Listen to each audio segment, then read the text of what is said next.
Kuko leta zunze ubumwe za Amerika zifise iperereza hose CIA. Igihugu kiba gishobora kwivya empirikamu kigasanga naco cikwegeye ibihano. Naho rero bivuga bituma ibihano bishobora kugira ingaruka mbere nyinshi zirenge izo twe twahora twiba. Kuko leta zunze ubumwe za Amerika zifise iperereza hose CIA. Igihugu kiba gishobora kwivya empirikamu kigasanga naco cikwegeye ibihano. Naho rero bivuga bituma ibihano bishobora kugira ingaruka mbere nyinshi zirenge izo twe twahora. Rero kubera ko madame wa President Donald Trump arimo arategura forum yo kuzogiraniranye n'inama n'abasanzwe babatambukanye bakuru b'ibihugu bafitanye imigenderanire myiza n'igihugu ca leta zunze ubumwe za Amerika doko bakorana mu buryo aba partenaire bari fiable. Umutambukanye wa Paul Kagame yari kuri liste y'abahamagarwa mugaye yaho ibihano bisohokeye baciba ibyo ntambara nubwo Israel iri kiragwana na Iran.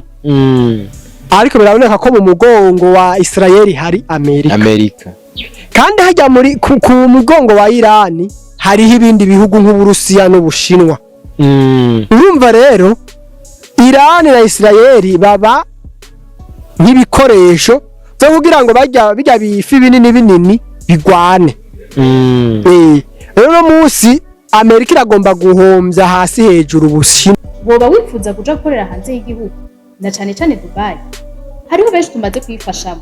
Akabijya kacu tubafasha kuronka visa byoroshe no kubaronkera ubuzi tubaronkera no gukurikira. Ubwubatsi construction, ubushoferi driving, gushikana ibintu ku mukiriya delivering, gukora mu bubiko bunini bw'amasosiyete muya house, gucungera ingo amasosiyete n'ibindi abo twita aba security. Hejuru y'ibyo tubafasha kuronka visa byihuse kandi ku kabeyi katavuna. Dusange muri mairie de la ville, bureau numéro 6, canke mu twakure kuri plus 971 50 88 13 005 canke plus 257 79 90 29 73. Kuronka akazi hanze y'igihugu biroshe cane, hasigaye amahitamo yawe.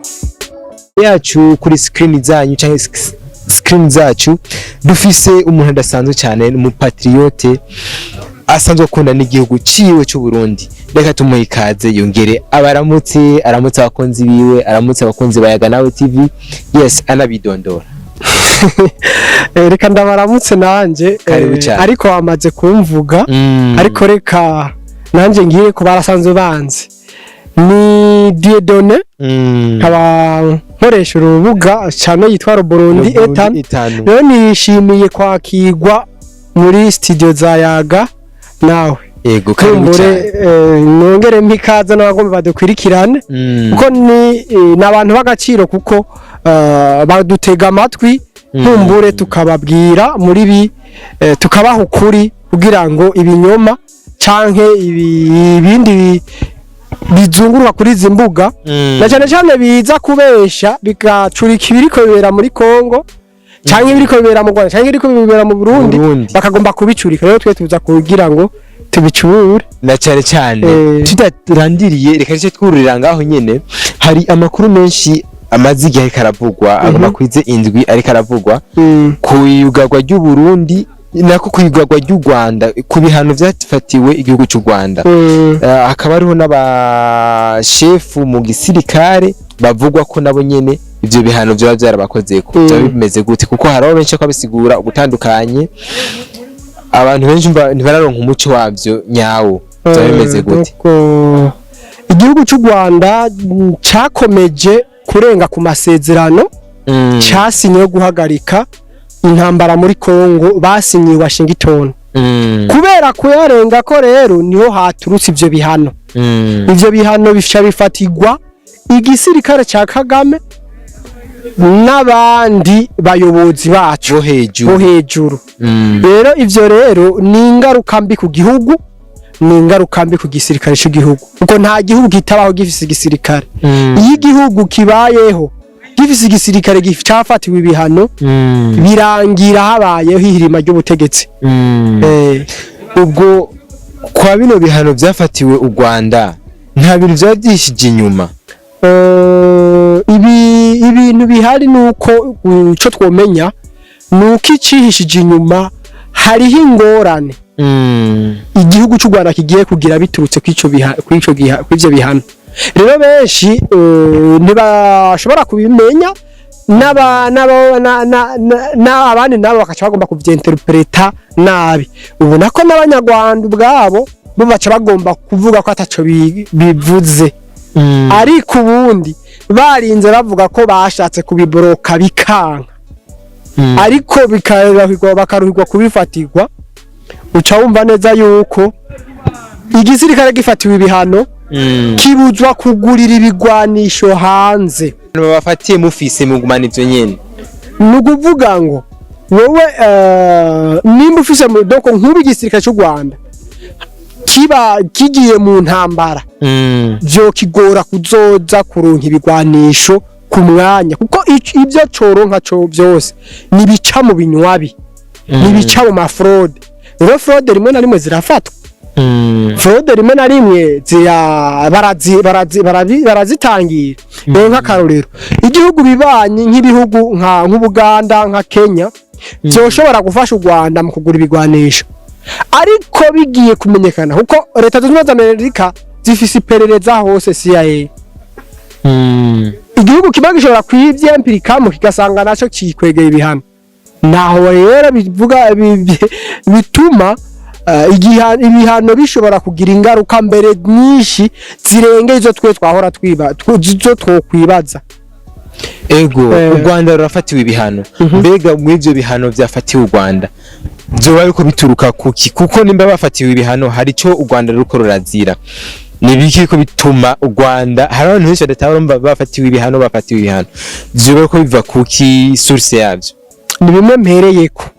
Bwa mbere igihugu cy'u Rwanda gifise igisirikare citwara nk'inyeshamba, bitwara nk'abateroriste. Uretse ko ico gisirikare cyo gikoreshwa mu gucinyiza no mu guhohotera abanyarwanda mu gihugu cy'u Rwanda, caragiye no muri Kongo cifatanya n'inyeshamba.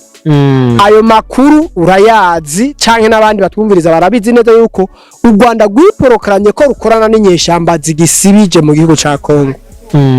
Rero bisigura ngo kuba bafatiwe ibihano nuko bari impliqué mu bwicanyi buriko buba muri Kongo, kandi igihugu cy'u Rwanda gisanzwe carasinya amasezerano yo guhagarika intambara hagati muri Kongo. Y'amasezerano yabera muri leta zunze ubumwe za Amerika itarike 4 z'ukwi12 mu mwaka uheze wa 2025. Kubera kurenga ry'amasezerano niho ariko haturuka rero ivyo bihano. Leta zunze ubumwe za Amerika Donald Trump niwe yabihagarikiye, kandi yongera ashirako n'ijambo ngo uzorenga kwibi bihano azohura n'ingorane. Rero uzorenga kwaya masezerano azohura n'ingorane. Rero igihugu cy'u Rwanda batanguye kugifatira rero bihano, ariko si doko ni intango y'ibihano, ni intango kuko nibindi bishobora kuza. Yes, u Rwanda inyuma yuko rufatiwe ibihano hariho amajambo canke Kagame president w'u Rwanda ashikirije menga ariko agerageza kuvuguruza ivyo Amerika yavuze canke gusuzugura Amerika ivyo yavuze.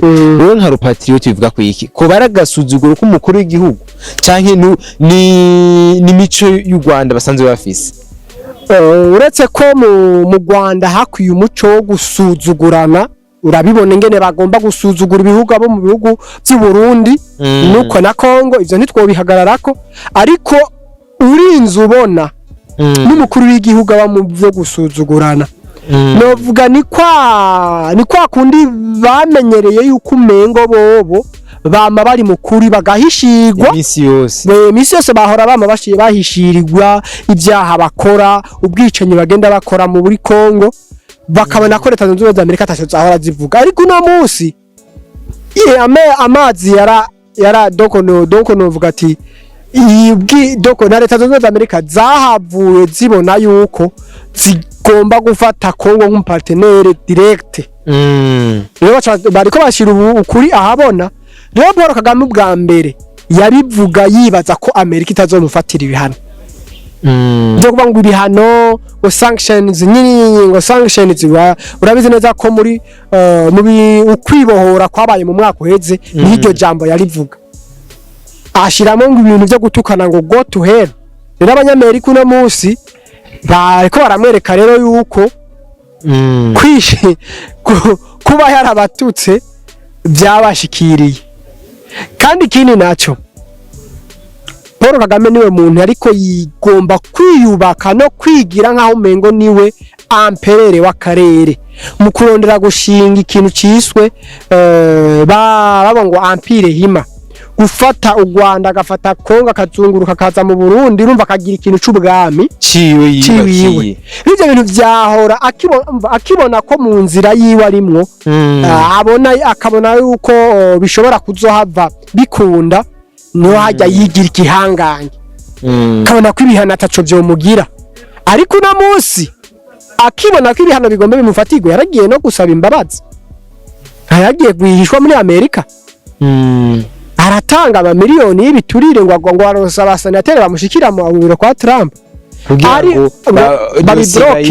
babiyihoze naho wabonye mu minsi heza zijya za kazinduzi z'ibinyamakuru byo mugaragara ngo Kagame yagiye kura mupira fara none mu nyuma yaho niho abanya ko n'ibinyamakuru by'u Rwanda zaciye bitangura ngo Paul Kagame ngo ni umuntu w'igitangaza ngo yaborotse ibihano ngo yahagaritse ibihano byagomba bifatirwa u Rwanda ariko atani minsi heze baca babibafatira bisigura ngo kwari kwiyemera kwari kwishongora kandi ubundi nibwo busabe butigeze bushika mu biro kwa Trump hari amakuru ariko cyane ko kuri forum y'abatambukanyi b'ibihugu ndavuga aba first lady aho umutambukanyi w'umukuru w'igihugu wa Kagame aserukira igihugu cy'u Rwanda ko atoba nawe yararonse ubwo butumire yoba yarakumiriwe byo bimeze gute duha umuco kuri iyo nkuru ni hahandi bavuga ngo umwana w'imbeba azira urwanko rwa nyina ni kuvuga baheruka gufatirwa ibihano mu gihugu cy'u Rwanda bafatiwe mu gisirikare ndetse no n'abarongozi b'igisirikare ariko burya igisirikare niwo mutima w'igihugu kandi igisirikare umukomanda supreme ni Paul Kagame kandi afitaniye liaison n'umugore wiwe rero kubera ko madame wa president Donald Trump arimo arategura forum yo kuzogiraniranye n'inama n'abasanzwe babatambukanye bakuru b'ibihugu bafitaniye imigenderanire myiza n'igihugu ca Leta Zunze Ubumwe za Amerika doko bakorana mu buryo aba partenaire bari fiable umutambukanye wa Paul Kagame yari kuri liste y'abahamagarwa muge yaho ibihano bisohokeye baci bamukurako ngiyo rero yangaruka y'ibihano kandi no kubwira yuko igihugu cy'u Rwanda ariko barabibona ariko bitigiye gutangura kugaragara bavyanka bavyemera bigiye gutangura kugaragara urumva ubwa mbere yarariko aho ibihano bisohokeye yavuye bisobanuye ko ubu no kurenga mu Rwanda Kanyaru nta kurengana Kanyaru urumva ibihano babyasanzwe yarasanzwe no mu Burundi atabyikoza none bicaye mu bera he ni ngorane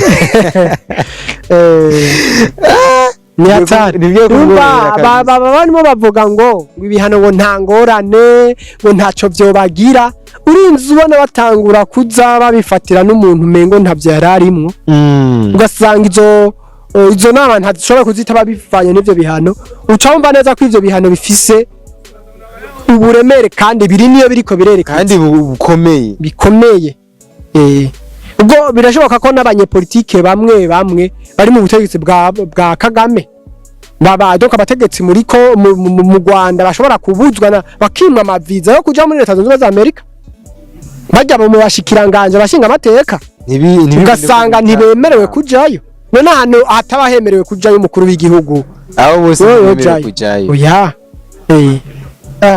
kandi ubu no munsi bihano kuba yarabifatiwe bijya yahora agenda guhishwa ngo yagiye muri Leta Zunze Ubumwe za Amerika bishobora kugorana ashobora gutangura gutinya kujayo naho yahora agenda naho atabihano byiwe ku gatwe kiwe biramufatira ko kudeta ishobora kumota umwanya n'umwanya umva Paul Kagame urumva bajya nyene rega nk'ubigi abasirikare batanga kujanda fikirite hari ama business yabo bajya abasirikare bari bafise hanze ashobora gutangura gufatwa hari ubutunzi bwabo bwari mu mahanga buca bufatwa y'imitungo yabo hari amakonte yabo aca baboroke rero nabo bashobora kuvuga bati umuzehe urumva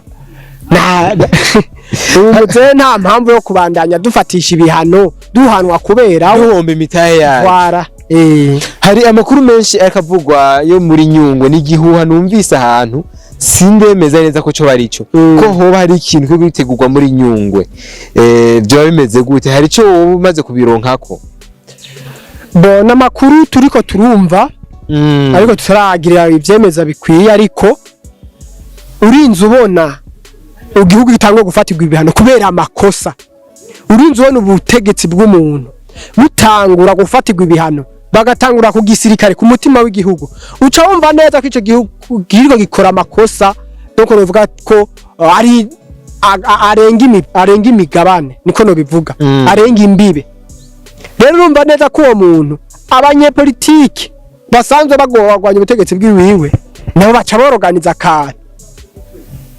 boroganiza akantu maze imisi ubona abanyepolitike batandukanye bo mu Rwanda bakwira baca za Kongo bakakirwa mu bihugu bitandukanye murumva neza yuko ngira na gasiripirize numva ko babikiye Paul Kagame hari n'amakuru nigeze kumva mu minsi yeze ko haro nabashitse muri Amerika baramutanga kujayo oya Paul Kagame baramutangatanze kuko na Leta Zunze Ubumwe za Amerika hari abagwanya ubutegetsi bwiwe bakiriwe muri Leta Zunze Ubumwe za Amerika bisigura ngo Leta Zunze Ubumwe za Amerika hari abandi ziriko ziracisha ku ruhande mu minsi izoshigikira bagakora umuti ubwo President Paul Kagame icubahiro cy'ubukiri he kweri ubona menga ibara rigomba rigo urumva icubahiro ciwe ko yashatse gushira mu kugomba gusesa amaraso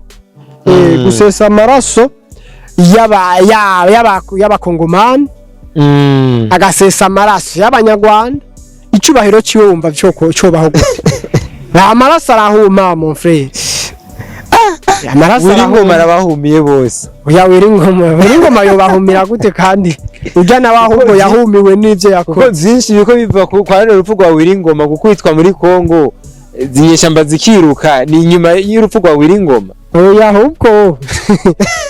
ahubwo reka twibaze yuko baba batanguye gusubiranamo canke reka dufate ahubwo canke ko ari ibyo bakoze bitanguye kubahinduka ingaruka yes twikomereze muri Kongo hari amakuru menshi akavuga ko hariho ihambwa ribi mvuge ko ari ihambwa ribi rya Wiringoma ngo ntacyo bahero yigeze ahabwa nk'umusirikare koko ayo makuru wowe yafise hari agatetesi kayo wowe ufiseko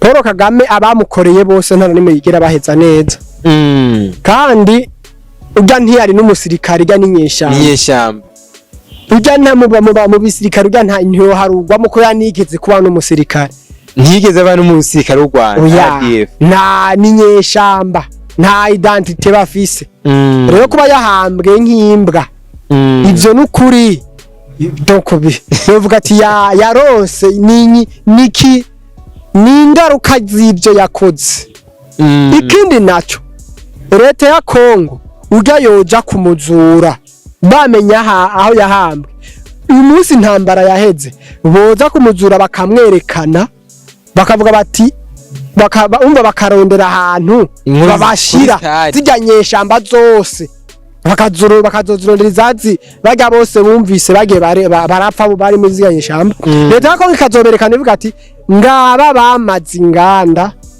z'abakongomani ngaba abateroriste bishe inganda bamaze inganda z'abakongomani nje rero kugutinya ivyo nico gituma bamuhambye kwihishwa kugira ngo n'ivyo bimenyetso byose ntibize bija habona bazimanganya amatohoza niko no bivuga yes hari intambara nyinshi ziraca mu karere bon uvuga ko ni kwisi muri ivyo bihugu byo hakurya ya Afrika ndavuga ko hariho ko havugwa Iran hakavugwa na Israel ndetse n'ijambo Amerika rirazamwo.